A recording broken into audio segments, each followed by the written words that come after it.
Have you ever stumbled across a theory that's just so out there it makes you stop and wonder? Well, today we're diving headfirst into a text that's been popping up in certain online spaces in the Middle East. And let me tell you, it's a story packed with secret plots, hidden agendas, and a really startling take on religious prophecy. So, the whole thing revolves around something the author calls the Grand Play. And this isn't some far-off prediction. Nope. They claim it's a massive deception that's unfolding right now, right under our noses, totally behind the scenes.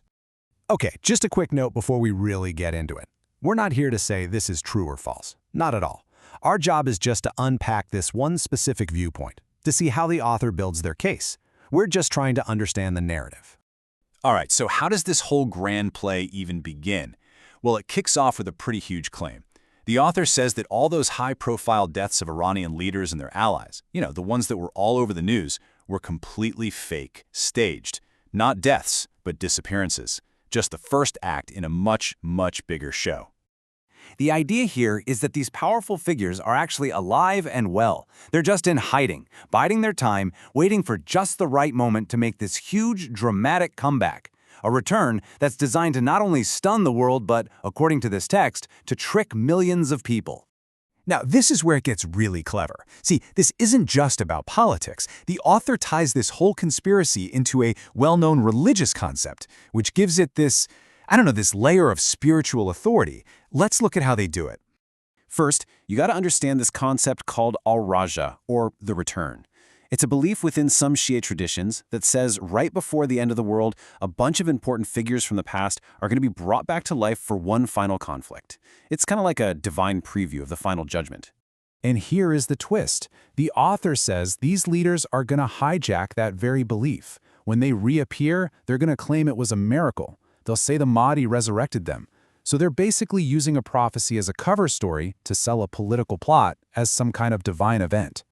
So you have to ask, why all the theatrics? Faking your own death, twisting a prophecy. What's the ultimate goal here? Well, according to this text, it's all part of a plan to completely redraw the map of the Middle East. And look, the author doesn't hold back on who they think is involved. They point directly to huge names like Qasem Soleimani and Hassan Nasrallah, saying they're the main characters, the stars of this whole deceptive show. The text then lays out this chilling three-step plan. Step 1. Hezbollah suddenly pulls all its forces out of Lebanon. Step 2. It turns out it's not a retreat at all, but some secret deal they made with their supposed enemies. And the grand finale, Step 3, a violent purge to get rid of anyone who isn't on their side. So, you're probably thinking, who on earth would actually believe any of this? Well, the author has that covered, and their explanation is pretty grim. They basically divide the world into just two camps. People who are fooled and people who are in on it.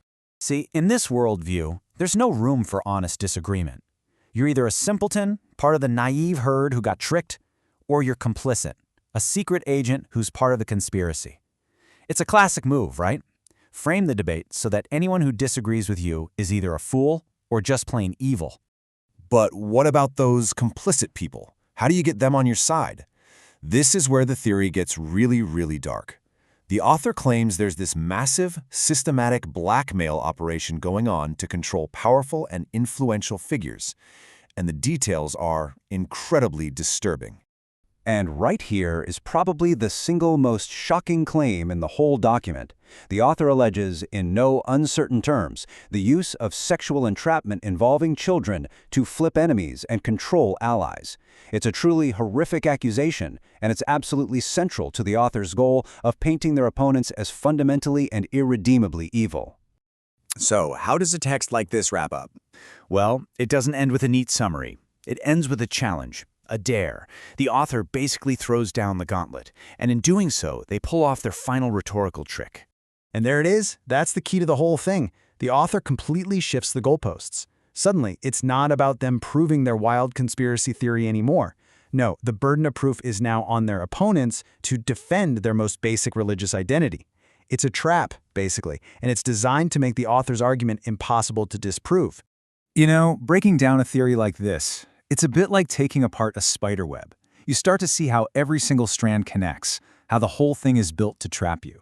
But it also leaves us with this big, important question.